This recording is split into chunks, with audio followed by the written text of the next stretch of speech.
So we had a lot of questions during the lunch time. So I don't think we'll be able to get to all 300 of them. So we thought about it. We'd have to talk really fast, and I'm good at that, but I don't know if we could go fast forward. So what we're going to do, we decided, is type up a Q&A document, and the ones that we didn't get, answered today or able to ask the question, and we will put it on that website as well by the end of March. So that is our plan. So our wonderful principals are up, and as much as I would like to talk to them and talk more and learn from them, I'm going to turn it over to some of my colleagues from Muskegon, Newaygo, and Mecosta Osceola ISD, and they are going to lead the Q&A. So we'll start that now.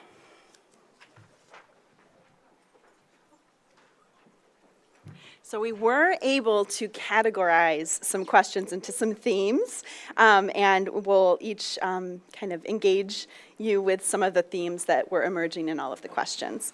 And the first one is really about your leadership and how you keep focused on reading in your buildings when there are so many other priorities. And anyone can share anything. Not all of you have to share for every single question. We can just make this natural. So how do you keep reading as key? So I think with our every 6-week meetings that we have through our RTI process, it really forces us to keep that focus, to continually revisit, and to know, hey, I've got another week and a half. We're going to have this meeting coming up. Let me go talk to, this teacher or another teacher and have that little conversation ahead of time before that meeting that we have. My school psychologist plays a huge role in that, so I'm very, very thankful to have him be a part of that, and he's continually bringing that up to me on a regular basis. So I feel like I've got a lot of players invested in the staff members that are reminding me about these things happening. I think the consistent progress monitoring on the part of the teachers, I think Michelle had mentioned that earlier, that pretty much on a daily basis, the communication between herself and the Title I Parapro keeps that, the reading in the forefront of her mind, and keeps it fresh and keeps it on the table. I would concur with what they said as well. We have consistent RTI regrouping meetings as well, where it's always being discussed. It's constantly a discussion topic at staff meetings, professional development meetings. We have building collaboration meetings once a month. We're always speaking about reading and the progress that our students are making or not making, and we're looking at proficiency levels and not just growth, because a lot of times our kids will make a year's growth, but they're still not proficient, and we need to make sure that they're getting to the level of proficiency. I would just add that it's our bread and butter in elementary school. It's the foundation, so it's like the natural place to begin and to get really, really proficient at before you move on to the next step, because it just encompasses so much. And we've had help. We have Schools of Hope. We have a person dedicated that comes in and works with some students who are facing some challenges with reading. They come in and they work with about 20 to 30 volunteers. We'd like that number to be about 90 to 100, right? Coming in and working with students individually every day. And then also we have a reading specialist. We're working on obtaining a reading specialist that does pretty much the same thing, so that we can attack every student that's having some challenges, and even those who are doing well, how can they do better?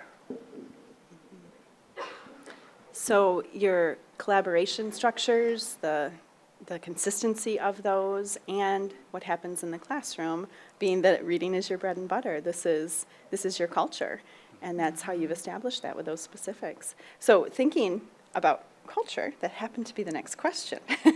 How do you promote a culture that's safe for open review of all teachers' data to learn from each other's instructional best practices?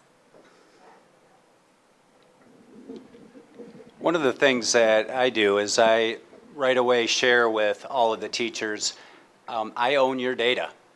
If it's kindergarten and it's great, I own it. And if it's kindergarten and it's not great, I own it too. So I really let them know that I'm just as much a part of anything good or bad that's going on, and am willing to take that ownership and to let them know what, I'm here to support you. I stated it earlier. My main job is to support you, and whatever I can do to help with that, and to not be afraid to have the uncomfortable conversation. I would much rather not, have it, but it's just what we have to do, and be willing to know this is going to be safe, it's going to be uncomfortable, but we're going to use it to move forward.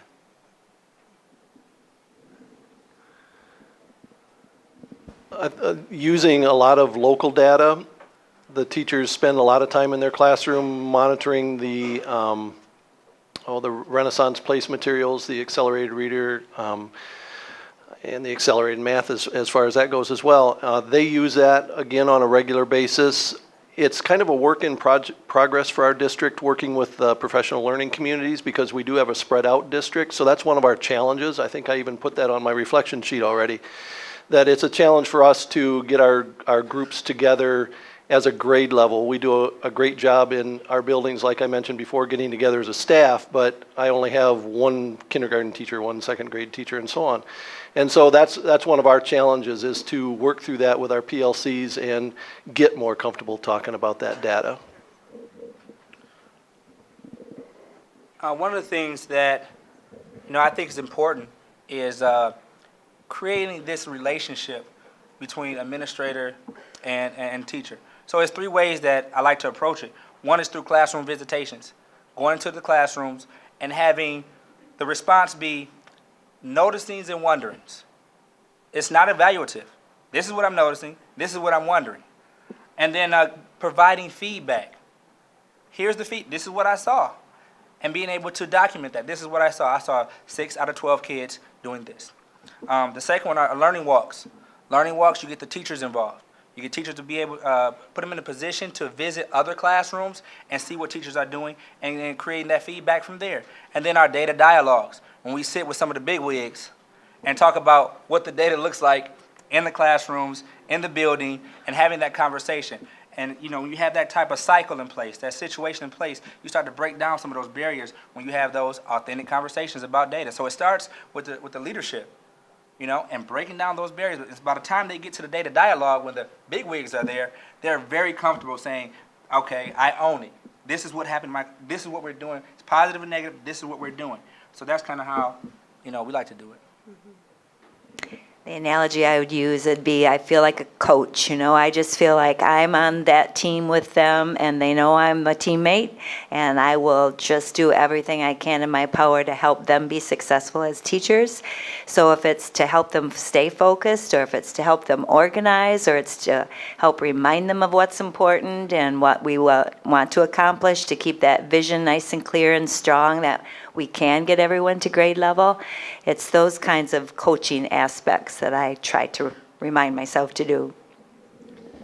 And I would agree with what you said about all of our data. I tell my teachers a lot of times, whatever the whole school data is, that's what I'm evaluated on as well. So I'm responsible for all of the data that's being collected in all of your classrooms. So I'm here to support you in any way possible. I would never ask my teachers to do anything that I would not be willing to do.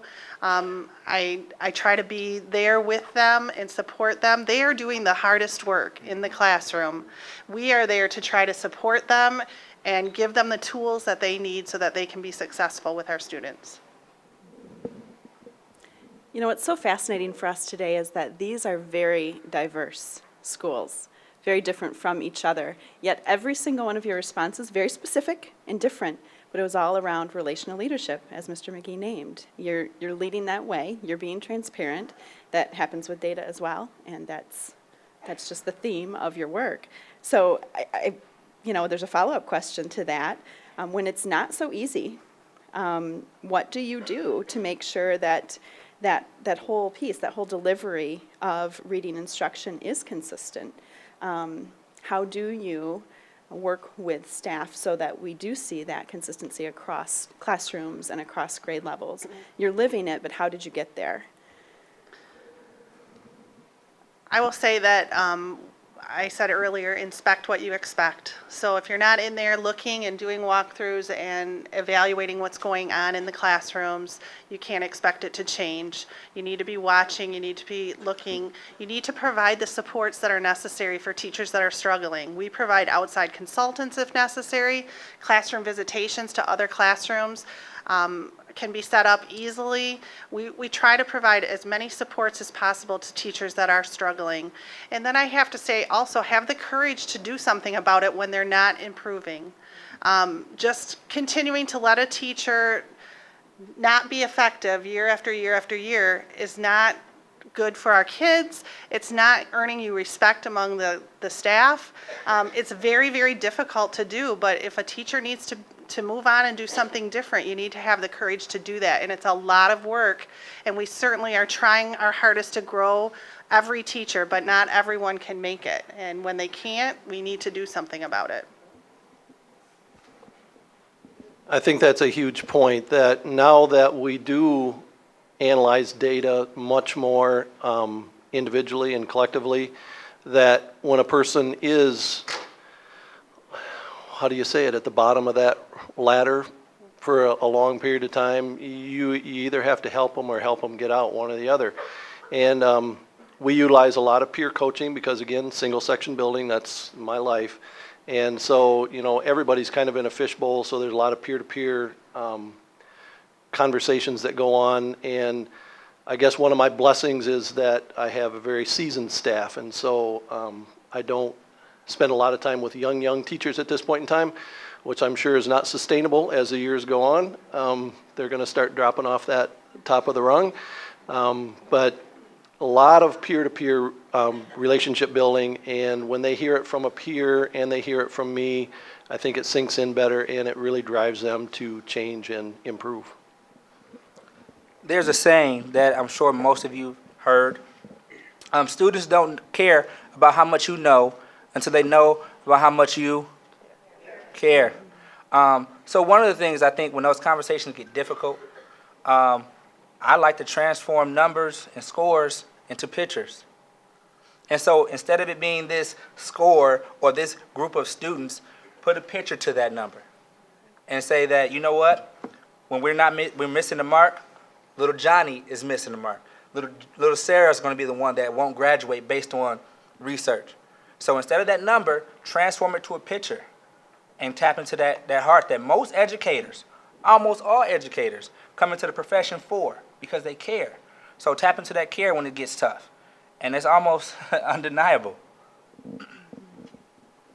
I think just to follow up on that, something that I've done in the past is really make it personal for the teachers. I've had a data point that we were talking about where we were 50% proficient in something, and in general we were celebrating that a little bit. And I thought, well, hold on a second. All right, I'm going to stand up and pretend to be my daughter. I'm going to have this teacher stand up and pretend to be her daughter. So let's vote who fails.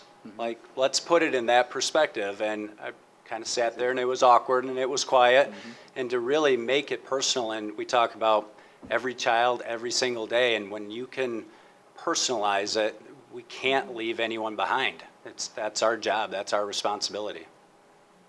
And I'll just conclude with the power of common language, because when you think about our teachers and you have those leaders that love, embrace curriculum, they embrace best instructional practice, if you can get the core, that group, to start up that hill, and then you use that common language, that is the how of one of the hows of how to proceed, given that there is just not one right way. But that common language just means the world to the kids, because if every year they're having to learn a whole new organization and all new vocabulary and all new terminology, it just frustrates them and us.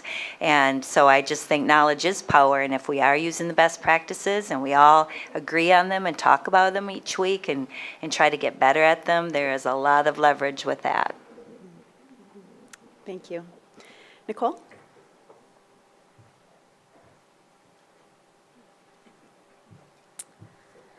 So we've heard over and over again that it's not about a single teacher in their own classroom. It's really about the entire school community embracing every child. Help us understand maybe in citing some specific ways that you've engaged to create this community with your parapros, your parents, special education teachers, the community at large, and all of your teaching staff.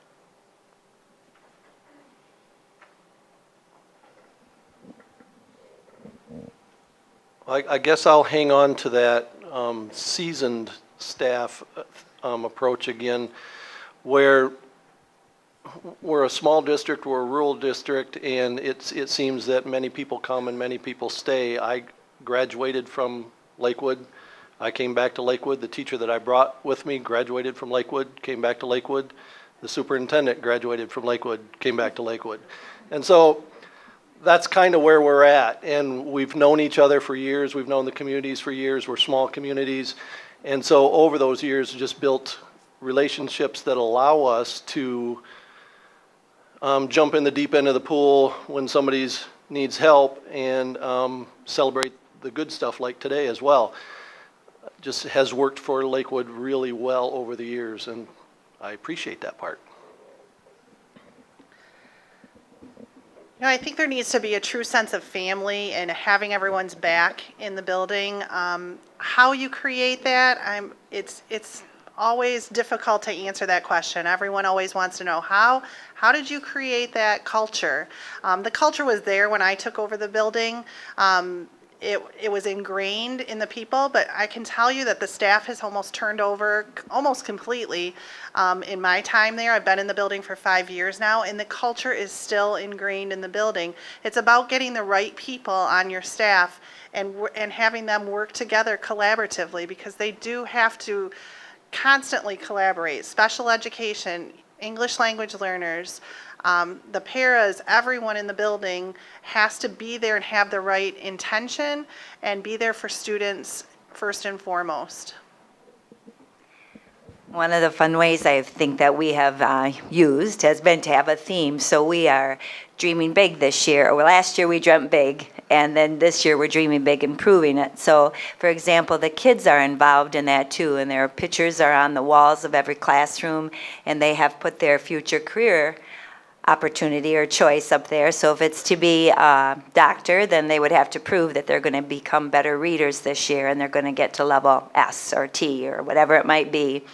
And so we're just asking them to prove it. And so we just keep bringing that forward all the time. Dream big, I'll say to them as we close off announcements, and then they'll bring to me the little McDonald's pillows that say dream big on them. And then that just resonates, and then I'll have a parent say, "This is my dream, Barb." And so then we'll just chat about that. But to just really include the parents with communication about that dream, about what we're aspiring to do, but also the kids to really help them feel invested. Like, they'll know today that we're here to celebrate them. And I just want them to feel a part of the journey. And then for the paraeducator as well. I mean, I want her dreams to come true too, but I first and foremost want it for the children. So that one piece, but then with that communication, to just keep coming back at it, never giving up, just to say, you know what, we got to make every kid's dream come true, and I want that to happen for them, and you do, I know, so let's do this together. So that gives us some sense of momentum. When you put together your values, your mission, and your beliefs, and every decision that you make is based on those values, that mission, and that belief, and you don't veer from it. Every decision, if it's not in line with the values, the missions, and the beliefs, we don't do it. Another way to look at it is, accountability, not in a negative sense, but in a more positive sense. Are you guys familiar with the Oz principle? It's a business book. These guys wrote this book called the Oz Principle, and they have a pretty simple premise. You're either above the line or you're below the line. If you're above the line, you see it, you own it, you do it. If you're below the line, you're blaming others, you're pointing at other people. It's not my responsibility. I need to cover my tail. And that's below the line. So you want to move people above the line where they see what needs to happen, they own it, and they do it. And that's communicated to everyone. Everyone. You know, one of the big things that I've always wanted when I had my principalship was I want everybody at the staff meeting. Parapros, I know they're not supposed to come to some meetings sometimes. I want them at the meeting because we have to communicate our vision our values, our mission, our beliefs, so that everybody's accountable for our success. Not accountable for who didn't do it, who didn't make the cut, who's at the bottom 30%, who's not achieving, but who's accountable for our success, who's accountable for us being here today.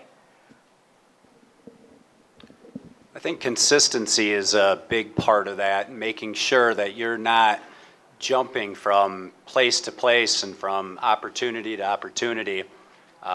Whether you're talking about your top 30%, your bottom 30%, making sure that that message is a continual, constant message and not forgetting about it once you get off that focus school list. Really revisiting it, being consistent with it. Can you help us understand how you are able to incorporate professional learning communities in your buildings? You know, have you found any creative ways to carve out that precious time? And then maybe give us a couple examples of specific data points that your staff and you might be looking at. Sure, we have the PLCs every Wednesday or every other Wednesday. It's built in right into our contract, so that time is before school on Wednesday mornings. And then what we do is focus on the 4 PLC questions about what we expect them to learn, and how are we going to know if they learn it, and what will we do if they don't, and what will we do if they do. And so that just guides us, and we just keep circling back to those 4 questions, and then that really helps us all to be very clear. Are we all clear at a grade level of what we expect the kids to learn and by when?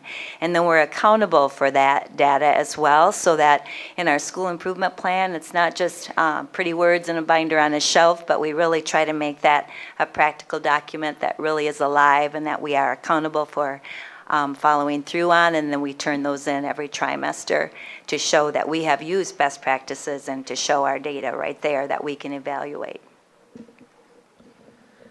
We have built-in building collaboration once a month, so it's an hour before school that all staff meet and work in building teams. Sometimes we do whole staff PD during that time. Sometimes they have team time to work. If they have team time, it's very focused. There's an agenda set ahead of time so that the time is spent wisely and everyone is prepared to do work during that time and not, digging for materials or trying to find things. It's precious time. We don't have a lot of it. Our 3rd and 4th grade, I'm a K4 building. Our 3rd and 4th grade also has PLC time during the school day where they have we have 4 specials a week, so one day a week their specials are all at the same time, so they're able to meet for that 40 minutes together as a grade level team as well. And then we also have district collaboration time that's built into our calendar approximately once a month, where it's about 3 hours that we are able to collaborate with the other elementary school. There's one other elementary school in our district. Most of that time is spent providing PD, but all of our professional development is done in-house. The 95% of it provided by our instructional specialists, which are, I know, different names in different districts. It's like a literacy coach or an instructional coach. They provide and plan, along with the building administrators, all of the professional development and provide it to our staff. So we keep it very focused, and it's detailed on exactly what it is that we need at that given time. We're not bringing in a lot of one-shot wonders to use that time. For us, we're kind of sporadic with our PLC time. We have built-in days in the calendar throughout the school year. It's really not on every Wednesday morning or anything like that. And again, a very spread out district, so it's important for us to come together collectively as a grade level. Our district is focusing on thinking maps, and again, one of the things that our district has always kind of hung on to is learning about something, sticking with something, and doing it for a long time. And our implementation and training implementation for the district is almost 6 years for thinking maps, starting with the 8 basic thinking maps, moving into the writing, the expository, and the narrative writing. And so it takes us a very long time. We're doing the train the trainer model, and then the train the trainers implement in their classrooms, and then they take it on into the classroom. So we we devote ourselves to something and we take a very long time to do it. It's like our 26-year commitment to structured language as the foundation to our reading instruction. And so PLCs kind of fall into that shared leadership thing where we really give them the latitude as a grade level to focus on what they feel they need to focus on as far as what data or what subject area. Kind of they build their own agenda. The only thing that we require is that they spend at least a half an hour of time on whichever thinking map that we're working on. So PLCs for us are a little more sporadic, the shared leadership concept with that, and we know some grade levels work very, very well, some grade levels don't. We know that, and we'll deal with that as time goes on. We wish we had the more consistent everyday time or every week time that many districts are afforded, but again, 6 different buildings throughout a fairly large geographic district just doesn't afford us to do that on a consistent basis. So I really agree with a lot of what you said. It's been kind of a slow, steady march for Lakeshore and PLCs. I do have a certain amount of hours that I have to use that I'm given contractually, and when I take a part of those hours and I am able to use them as PLC hours, the staff then understands like, hey, this is important. He's taking away some of his staff meeting time and giving it back to us. Then the staff is realizing, hey, we're really getting some pretty cool things accomplished during that time. We've all got common planning, so why don't we do maybe one group is every Wednesday during lunch, or maybe the next grade is every Thursday after school, but they see the importance that I'm putting on it, and then they're understanding, hey, we're really getting some things accomplished with this. Let's continue this on our own. And I think that's really when you're headed in the right direction. I don't have a whole lot to add after that, but I will say this, that Coit is the backbone or the pillar of the success that we've had. And so we're doing everything we can to create those environments so that we can have PLCs, whether it's getting subs in the building, paying the teachers. And you know what? I believe I got an email the other day, and I'm like, you guys had a PLC meeting?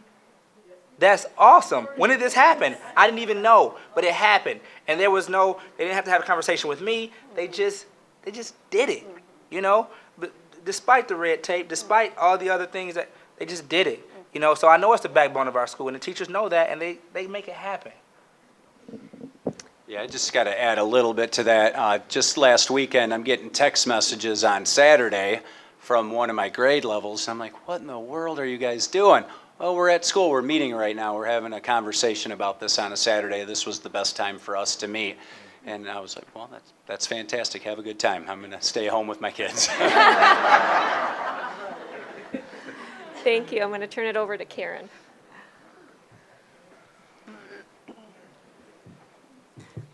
Well, I have to tell you, it was wonderful to get a chance to work with you guys and to see what's going on in your buildings. Clearly, you are the leader. You are the building leader because of your position. But more than that, you lead. And that was really clear in what we saw. And you inspire. So to wrap it up this afternoon for this section, I'm going to ask you, it's a 2-part question, and each are going to have a chance to answer this, okay? So what is the single most important thing that you learned as being a part of this study? That's the first part. The second part is, what advice do you have for everybody else in this classroom? Or in this classroom. Yeah, it's a big classroom. In this facility. What piece of advice would you have for the other schools who aspire to improve reading achievement? That's easy. I'll go first so I don't have to follow anybody's really wise words. I guess the first thing was what we learned, right? Is that where we're at? I think for me, I wrote down on my reflection sheet already that I think the common theme here has been that we need to develop relationships with our kids and we need to develop relationships with our staffs. And until we do that, we're probably going to run up against more brick walls than we are going to have successes. So I guess that's my takeaway, is it just seemed to be a common theme. As they've already pointed out, the things that they found out it was a myriad of things, and they really didn't find out a thing that it was.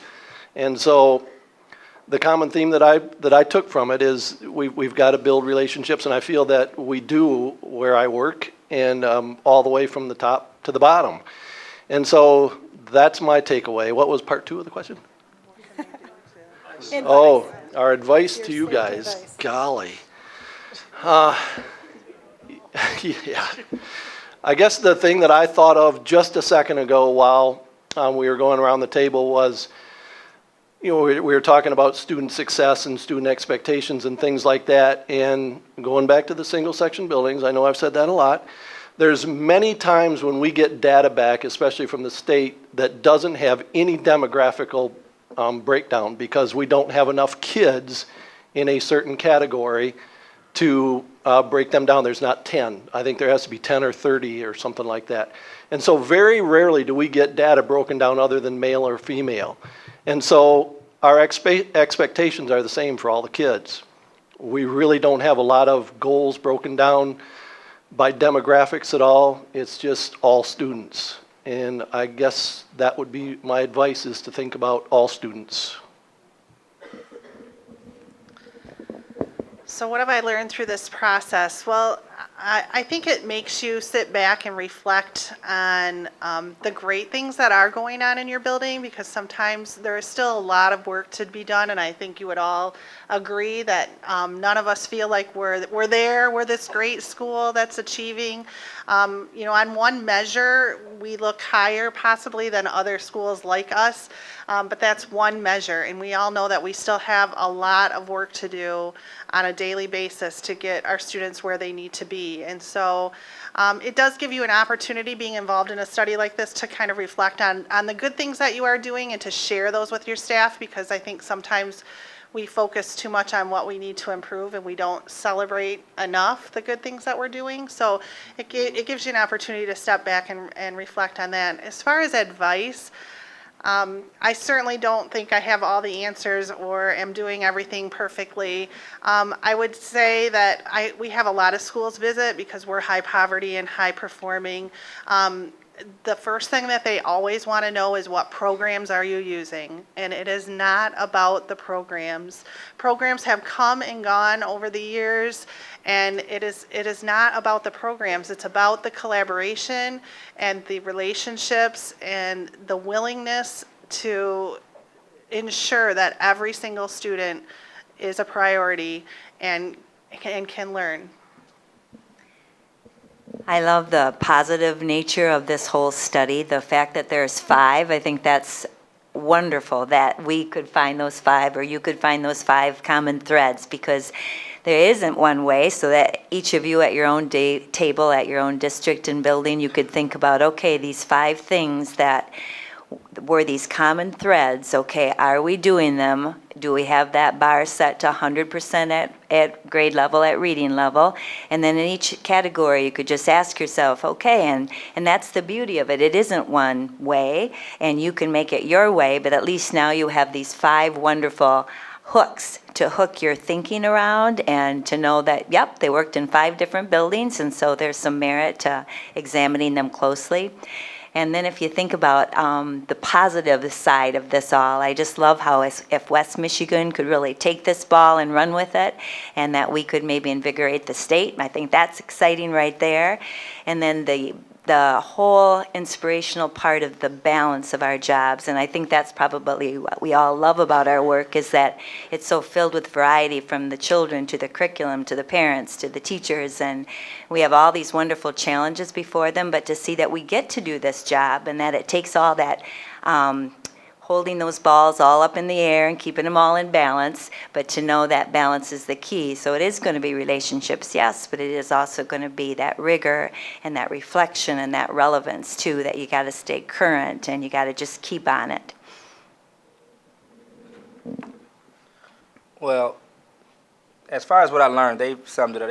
Barb just told my answer. But we think alike, so it's okay. But I just think there were so many things confirmed today with what we do in our buildings. Oftentimes we look at, data points and test scores and think that that's what it is, and we all know that it's oftentimes more than that. It's the support that we give. It's the passion that we give. It's the care that we give.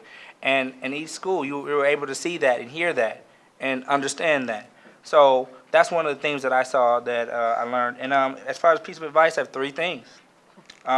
We have to remember that we're human beings. We have to be intentional. And then the last one is we have to be patient. We have to be patient because people read at different levels, learn at different levels, understand at different levels. And at the end of the day, we're not a manufacturing company. At the end of the day, there's going to be a product that comes out after 5th grade, after 8th grade, after high school. It's not going to be a product. You know, people are going to reach that level at different times. And we have to be patient in what we do.